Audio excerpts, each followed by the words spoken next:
In this video I'm going to make a small batch of carrot juice, and I'm going to start with 3 ice cubes just to cool down the cutter.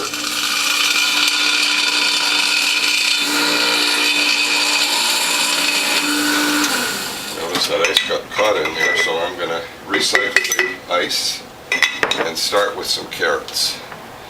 Now usually you fit the big end in first, but when you've got small carrots like I do, you can reverse them and do 2 or 3 at a time. Always keep this covered. When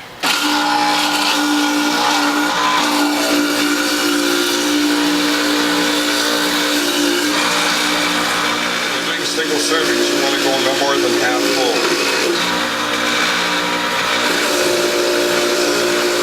Big end first.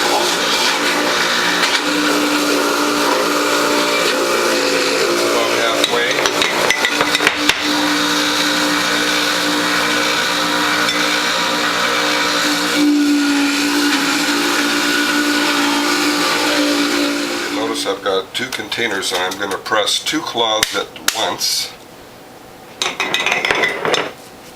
You get better pressure with 2 cloths full at once. This technique is very important. Flatten the cloth, pull it into a tight package, flatten it, a little crease at the back, tuck this under, set it aside.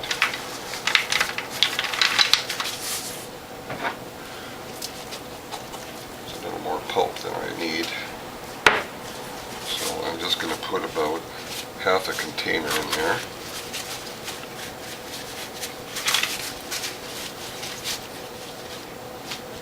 Now I'm going to get a collection bowl for the juice and put 2 cloths in, centered in the tray. Very important to center it in the tray. All the way back, back it off a little bit, and while that's pressing, I'm going to make more carrot pulp.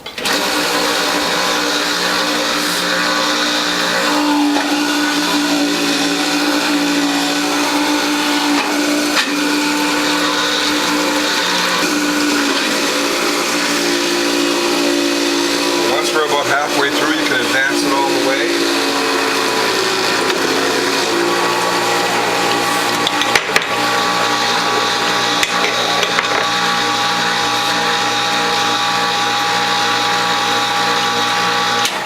Now I'm going to demonstrate that with the premium bottom plate you can leave the press up for over a minute.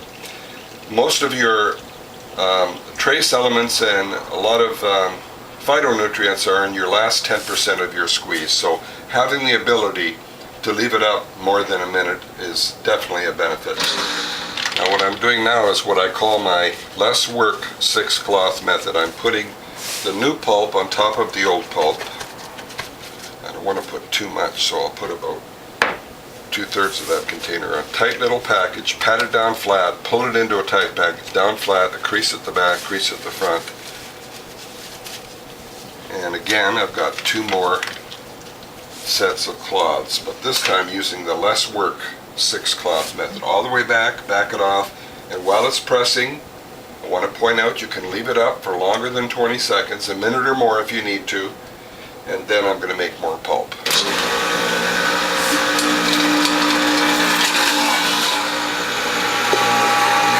Remember to keep this covered. Now we're down to our last 2 cloths full of pulp, and again I'm using my less work 6 cloth method, and what that basically is, you don't throw away the pulp, you put the new pulp on top of the old pulp. Let's get a spatula and get all of that out of here. The price of produce, you don't want to waste anything.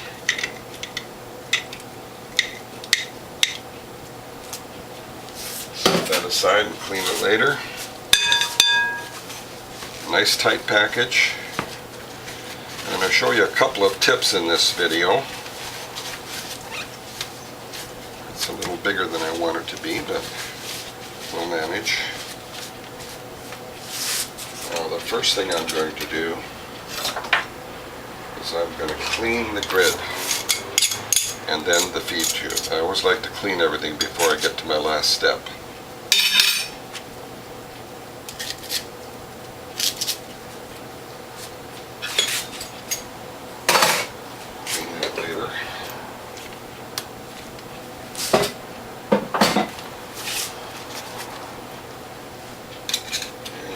take the contents of the feed tube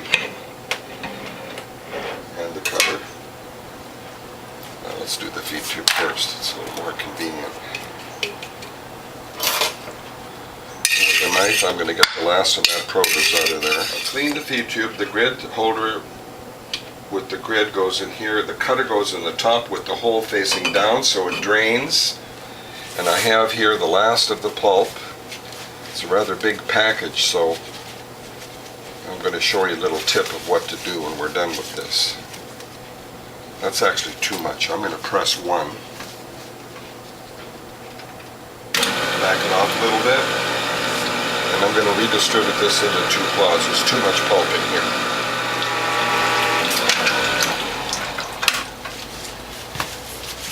This juicer is running beautifully.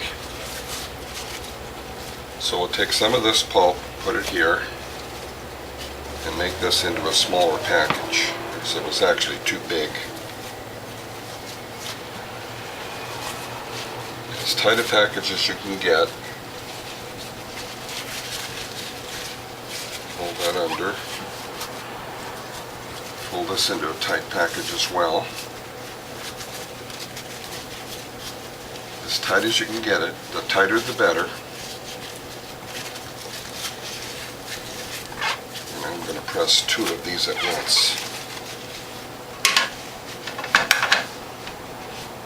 All the way back it off.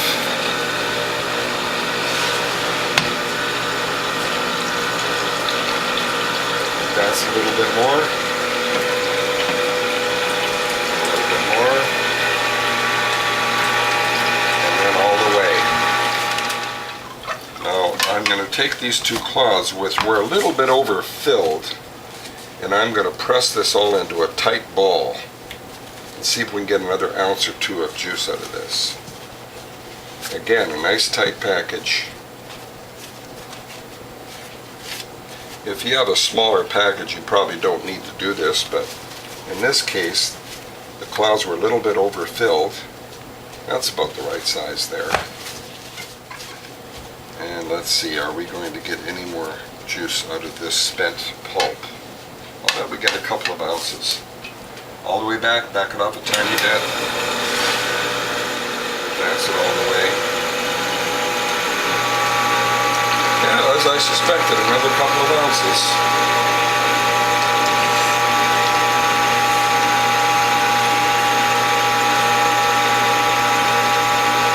And as I said, you can leave it up longer than 10 seconds. That bottom base plate will never break. That's why it has a lifetime warranty. I'm going to stop it now. And if you want to prevent the drips from going on your countertop, you want to put this back, but very far so it's obvious. You never want to leave your tray back just a tiny bit. You will forget and you'll damage your tray and possibly your juicer. So if you want to prevent that from dripping, put it back so that it's totally obvious. Now I'm going to fill my bottles, and let's see how many bottles of juice we get from that small batch, only carrot juice. And I want to point out with my juices, what I do is I leave about 7% or 8% of space, and I'm going to fill that with distilled water. You can use filtered water. I find the juice to be too sweet, and I like to dilute mine a little bit. Some people like the juice to be pure, and that's fine. Each to their own. It looks like I got 4, maybe 5 bottles. 4 bottles.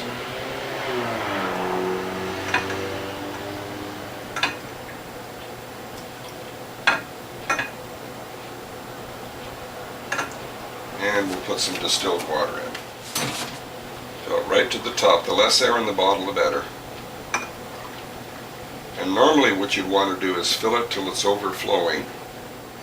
What I'm going to do is I'm going to put it in a container because when it overflows, I want to save that juice. I don't want to waste anything. And then I'm going to cap it off and put it in the fridge. Consume it later. I hope you like what you've seen, and if you do, please tell a friend.